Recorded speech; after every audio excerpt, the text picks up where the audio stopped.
दोस्तों, ये स्टोरी हमारे देश भारत माँ की बेटी माँ श्रीमती इंदिरा गांधी जी, देश प्रेमी शहीद स्वर्गवासी माँ श्रीमती इंदिरा गांधी की है स्टोरी है। इनका जन्मदिन 19 नवंबर 1917 इलाहाबाद में हुआ। इतनी छोटी सी उम्र में उन्होंने उन गिफ्ट्स को एक्सेप्ट ना करके नॉन कोऑपरेशन मूवमेंट में एक छोटा सा किंतु अहम योगदान दिया। अगर उनकी फॉर्मल एजुकेशन की बात करें तो उन्होंने 1934 में अपनी मैट्रिकुलेशन कंप्लीट की। वो बहुत ज्यादा स्कूल अटेंड नहीं किया करते थे। इस दौरान उन्हें ज्यादातर शिक्षा घर पर ही दी जाती थी। इसके बाद वो शांति निकेतन में विश्व भारती यूनिवर्सिटी भी गए, लेकिन इस बीच उनको अपनी सिख मदर को अटेंड करने बहुत कुछ सीखा। लेकिन अपनी इन हेल्थ और कुछ दूसरे डिस्ट्रक्शंस इनकी सोच सबका साथ सबका विकास। 1941 में वापस इंडिया।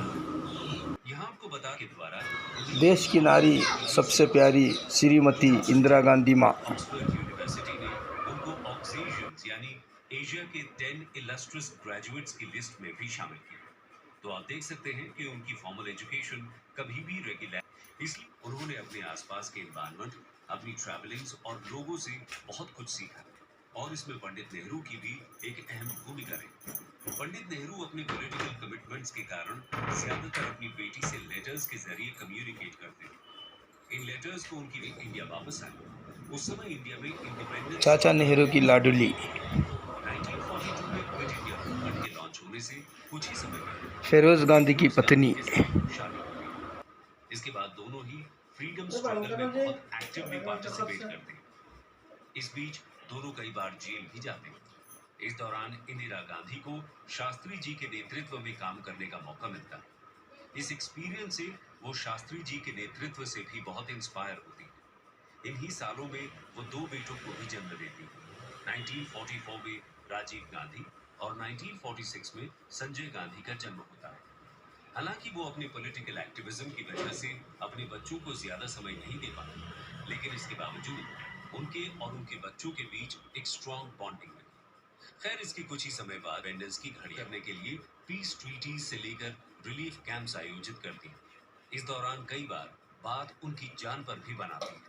लेकिन दोस्तों, अभी तक हमें इंडिया, जब उन्होंने इंडिपेंडेंस के बाद इंडियन पॉलिटिक्स में कदम रखा, और वो कैसे, आइए देख 59। देश का नारा सबका प्यारा है। ये पीएम नेहरू के हाईली सेंट्रलाइज्ड कैबिनेट में चीफ ऑफ स्टाफ के तौर पर काम करती रही।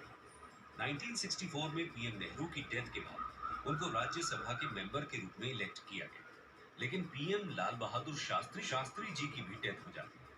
और उनकी डेथ के बाद देश की पॉलिटिक्स में बहुत ज्यादा डिस्टर्बेंसेस शुरू हो जाते हैं। अब कांग्रेस के अंदर नेक्स्ट पीएम बनने के लिए लीडर्स के बीच एक जंग सी छिड़ जाती है।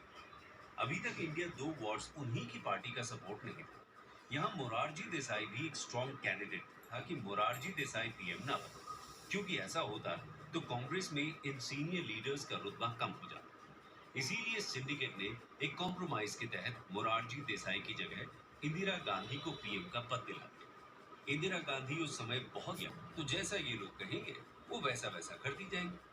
लेकिन ऐसा सोचना उनकी सबसे बड़ी भूल थी।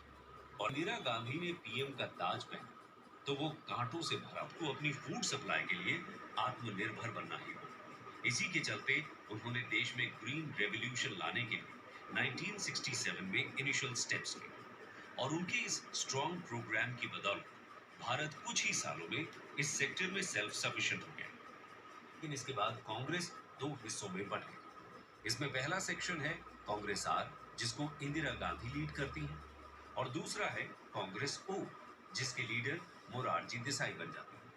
इस राइवलरी के चलते इंदिरा गांधी को कुछ समय के लिए बर्खास्त भी किया जाता, लेकिन माइनॉरिटी में होने के बावजूद इंदिरा गांधी फिर वापस गद्दी पर आकर अपनी सरकार बनाती। इस बार उन्होंने देश के लिए कुछ और हिस्टोरिक स्टेप्स लिए के लिए प्रपोज किया। इस बीच इंदिरा गांधी ने बहुत सी इंटरनेशनल ट्रैवलिंग की। उन्होंने दुनिया के अलग अलग कोने में जाकर वहां चल रहे वॉर्स, इसी एनवायरनमेंट में उनके अंदर करेज और देश प्रेम बचपन से ही जागने लगा। वो स्वभाव से काफी चंचल थी। वो अपने दोस्तों को बुलाकर उनके सामने अलग अलग पॉलिटिकल लीडर्स की आवाज में स्पीच दिया करती थी।